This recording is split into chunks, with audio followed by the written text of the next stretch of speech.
Good morning, everybody. There's not much I can say, but the judge. All right. Can you come this way? Sure. Okay, that's fine, right there. All right, there's not much I can say. The judge has made the call, and so what's important is what's next. Frisco PD will be finishing up their investigation. They will submit the case to my office. We will review it and ultimately present it to a grand jury. And so that's what's next. That's pretty much all I can say right now. We do our speaking in as far as the facts go in the courtroom. Many of you were in there, so you understand what was said. But this is a terrible tragedy for our entire, not just Frisco, but Collin County community. One family has suffered a permanent loss. It's the most unnatural thing for a parent to lose their child. It's permanent, it's profound, it's certainly premature, and it's the hardest thing that I think a human being can go through is to lose their child. The Anthony family has had a different kind of loss, but a loss nonetheless. But the judge has made her call, and we look forward to continuing the process and looking forward to reviewing all the facts of the case that Frisco PD is coming up with and present it to a grand jury. What we're concerned about as prosecutors is justice, truth, and accountability. And so we will go where the facts lead us.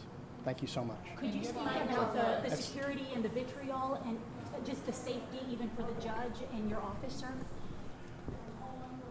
Well, this has definitely rocked our entire community. And so it has struck a nerve in the community, and it's hard for everybody to be level-headed at a time like this. So that's where we come in. It's our job to be level-headed, to be fact-based, and to follow the truth wherever it leads. Thank you so much. And what is your name? For those that don't know. Thank you. Yeah, that's the attorney. The attorney to the right.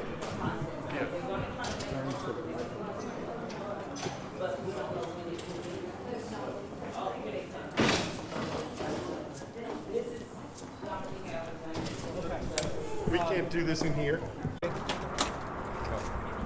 It's 5 more seconds. 5 more seconds? Okay. Good? Everybody good? Every Texan has the right to defend themselves when they reasonably fear for their life. Self-defense is a protection that applies to each and every one of us.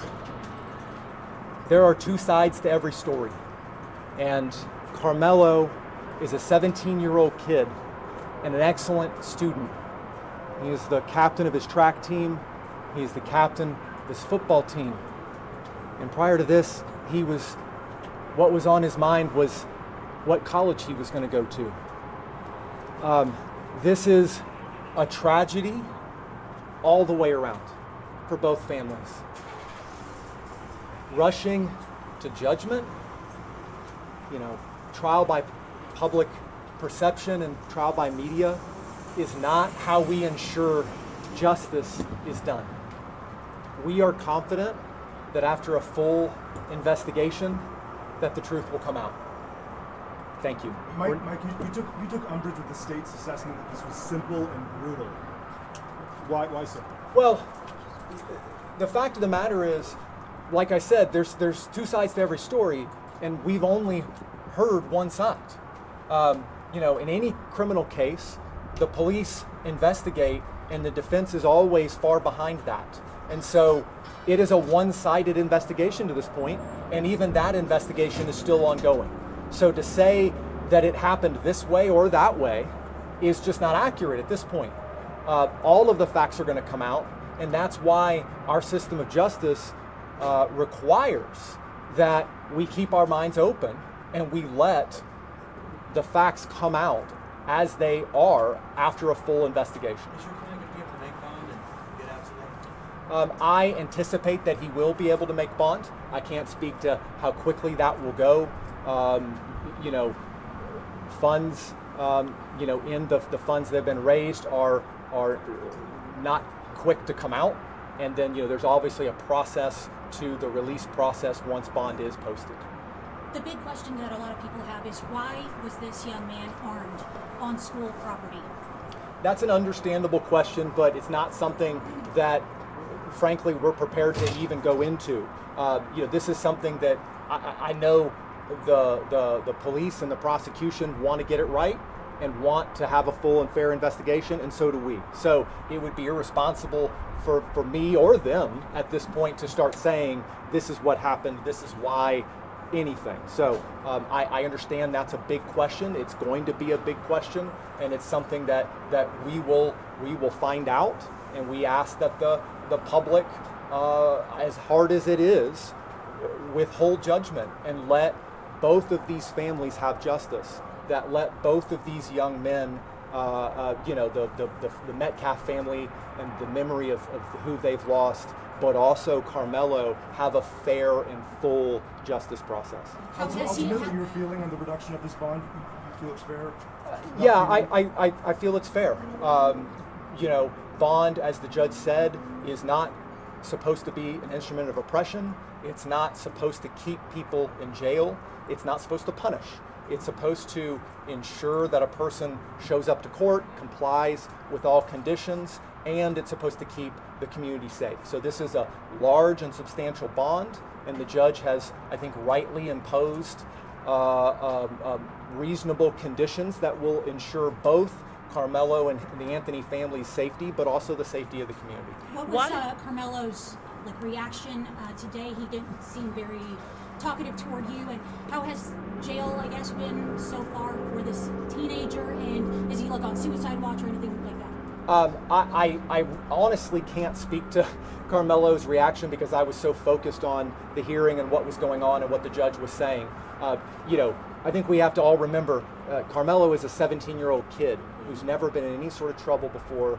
If you can just put yourself in his shoes, this is a scary, bewildering process, and I can't even imagine what was going through his head, just as I'm sure I can't imagine what was going through the heads of the Metcalf family. So this is something that is new to all of them and incredibly trying.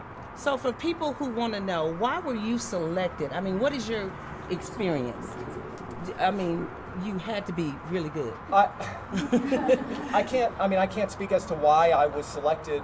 In any case, it's important to have an attorney that you connect with, that you feel has the right amount of experience and the right investment in the case. And I'm not speaking to anybody else. I just know that that's important in any case. Just how unsafe does this family feel? You mentioned it multiple times. Yeah, look, I'm not going to speak for them at this point, but I think you can imagine the press coverage on this case has been immense, and the online and public reaction has been immense, and unfortunately, as is common in our culture, especially lately, the vitriol and the public reaction one way or the other has been intense, and threats and talk of race war and all kinds of insanity isn't good for, obviously, the Anthony family. It's not good for the Metcalf family. It's not good for the peace and safety of our community. So, I would ask, and I know both sides would ask, that the temperature on this be allowed to come down, that the media, you guys have a job to do, and I understand that, everyone does, but at the same time, we just ask everyone in the public and everywhere to let this process play out fairly and fully for both sides. Thank you guys. Thank you. Mike, for you. Thank you so much.